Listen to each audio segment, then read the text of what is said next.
Gracias, Lick. Ok. Entonces tenemos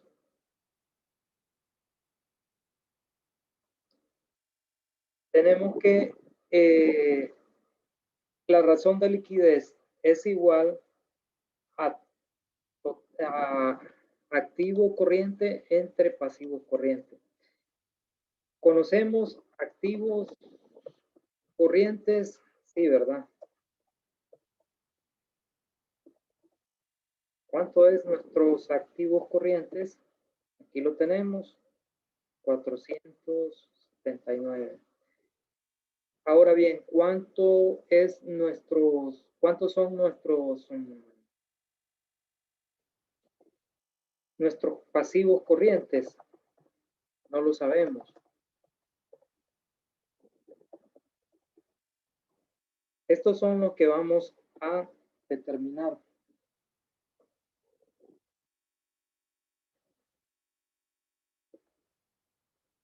Y esto lo determinamos haciendo uso, pues, de la fórmula. Tenemos la razón corriente es igual a 1, ¿cuánto? 1.60. 1.60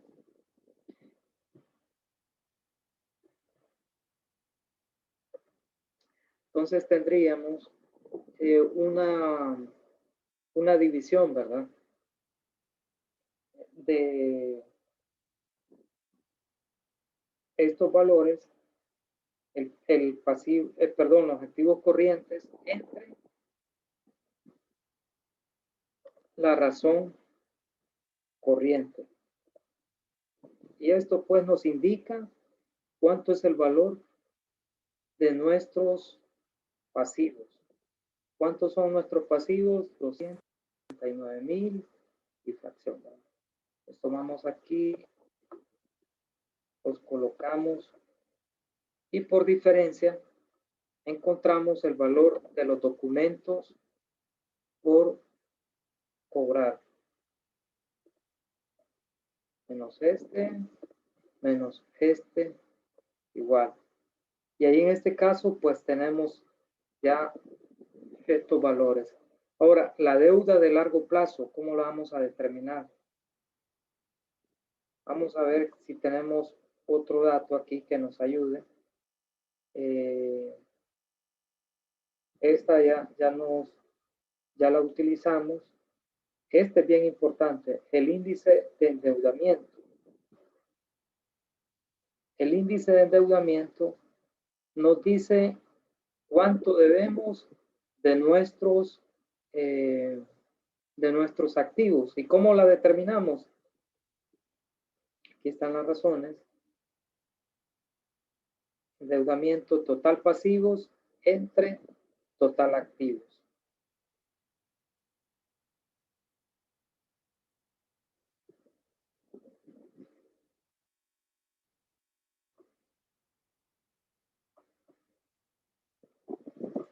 Tenemos total activos, total pasivos y tenemos nuestra razón o endeudamiento. El endeudamiento nos dice que es igual al 60% o 0.60. Y esto nos permite conocer si ya tenemos el total de los activos. Conocemos los activos. Entonces vamos a multiplicar, ¿verdad? Porque en este caso es lo contrario. Conocemos el total de activos, pero no sabemos el total de nuestros pasivos. Entonces, para poderlo determinar, sustituimos aquí este valor que está aquí, pasa a multiplicar, ¿verdad? Vas a multiplicar el valor de los activos. Entonces, tendríamos 1.500.000 multiplicado por el 60%. Tenemos que son 900.000. Este es el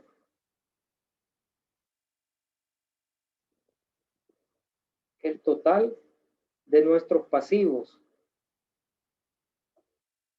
Pero aquí ya tenemos el total de pasivos es igual a pasivo corriente más pasivo no corriente.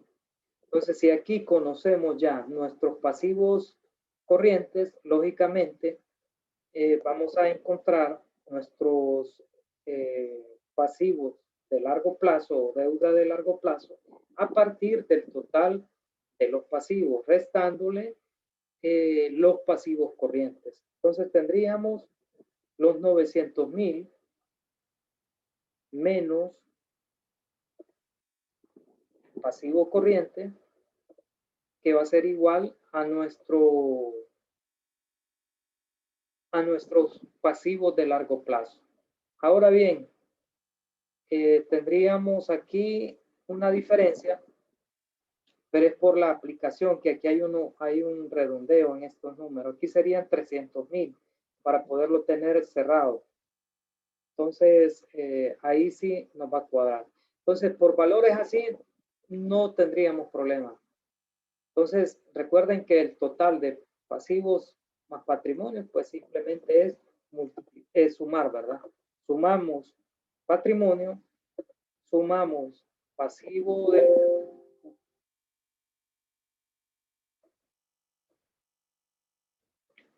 Sumamos los pasivos de largo plazo más los pasivos de corto plazo. Y tenemos 1.500.000. Entonces, si ustedes observan aquí, la situación es que tenemos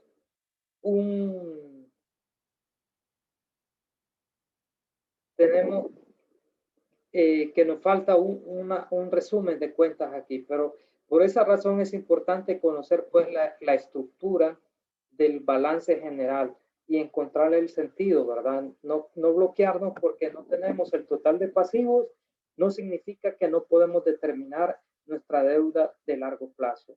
Saber cómo está integrado en sí la estructura del balance general, cómo está compuesto los activos, el total de activos, cómo está integrado el total de los pasivos, cómo está integrado el patrimonio, y de esta forma pues podemos, haciendo uso de las razones financieras, podemos encontrar los valores que queden como incógnitos aquí, ¿verdad? Entonces no sé si tienen alguna duda, alguna consulta respecto a este ejercicio.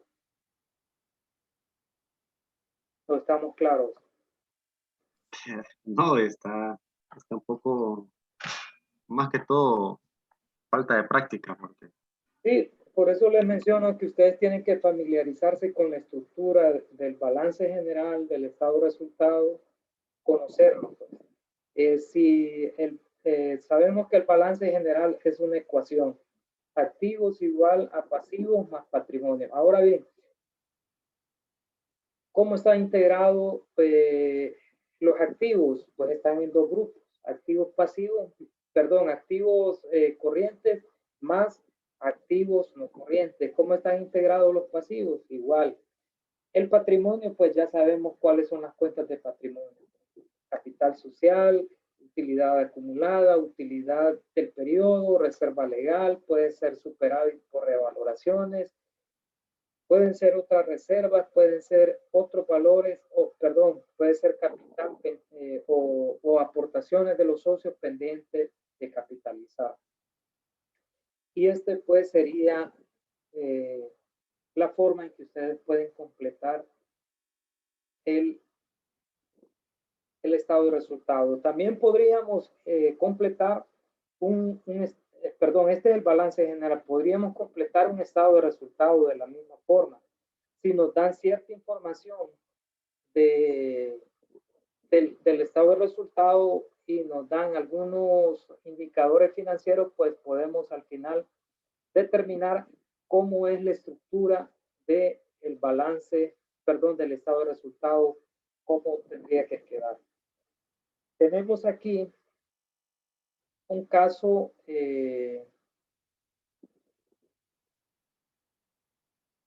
el número dice que si sabemos que una empresa tiene un margen de utilidad neta de 4.5, oiga bien, una utilidad neta de 4.5, una rotación de activos totales de 0.72 y un multiplicador de apalancamiento de 1.43, ¿cuál es su rendimiento sobre patrimonio?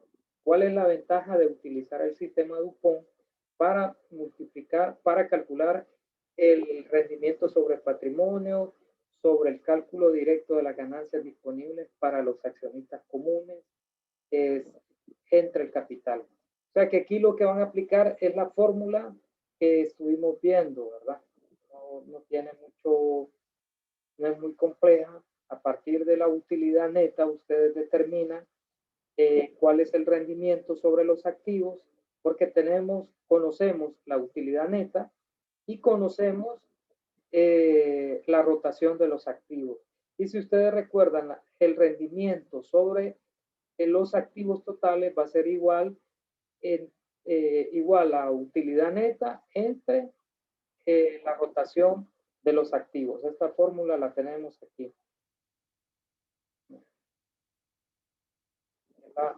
La primera. Margen de utilidad neta, perdón, multiplicada es por la rotación de los activos. Entonces, en este caso solo tendríamos que multiplicar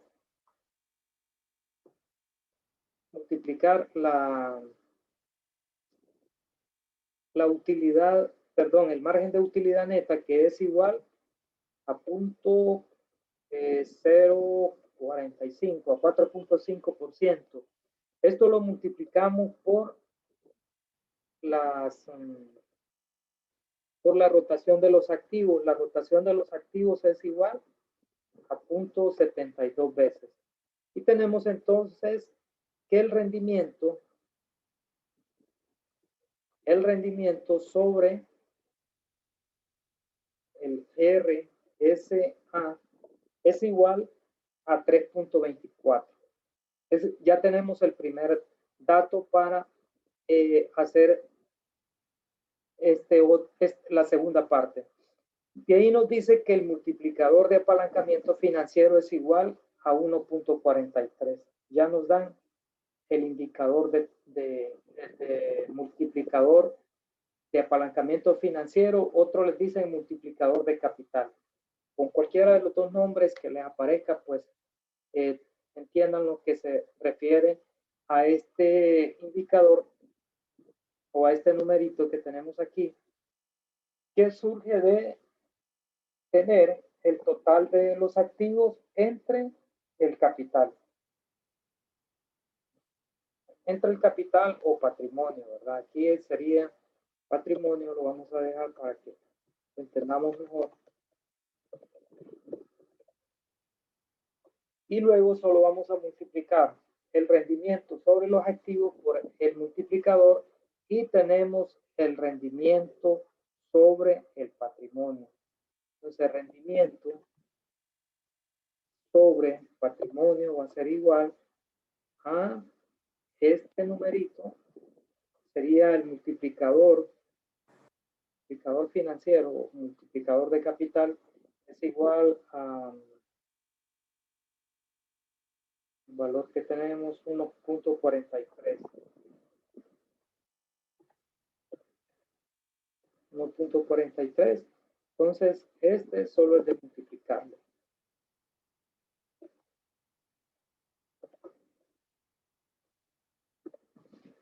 Y de esta forma conocemos cuál es el rendimiento sobre el patrimonio. Y nos dice que es de 4.63. Eso nos indica que por cada unidad monetaria que tiene invertida el accionista, pues recibe un 4.63% de dividendos o de utilidad. Pero ¿cuál es la ventaja? Hace la pregunta, ¿cuál es la ventaja de utilizar este sistema para calcular el rendimiento sobre el patrimonio, sobre el cálculo directo de las ganancias disponibles para los accionistas comunes divididas entre el capital en acciones comunes? ¿Cuál sería la ventaja? Pues que podemos tomar información de este tipo y comparar contra el rendimiento sobre los activos, y de esta forma vamos a poder visualizar de una forma más amplia. Pues vamos a ver la trayectoria de estos valores, cómo se comportan en los diferentes niveles, ¿verdad? Tanto el rendimiento sobre el capital, perdón, sobre los activos, como el rendimiento sobre el patrimonio finalmente. Jóvenes, por la hora no vamos a poder desarrollar el tercer caso. Espero que ustedes lo hagan, traten de desarrollarlo. Yo sé que con la lógica que le dimos al primer caso, ustedes lo pueden desarrollar. Si tienen alguna consulta, alguna duda, me la dicen, pero sí aplicando el mismo sentido de las razones financieras que aplicamos en el balance, podemos también determinar el estado de resultado. Así que, jóvenes, no sé si tienen alguna duda, alguna consulta. Nos quedan... Todo Lick, bien usted dijo, explicado en el video. Lick, usted dijo que cuando terminara de desarrollar el ejercicio iba a compartir el Excel. El Excel. Sí, pero la verdad que son... No lo hice así tan detallado. Por eso no sé si les podría servir. Porque les va a quedar también el video. Sí, tal vez el video los ayuda subiéndolo hoy, Lick. Sí.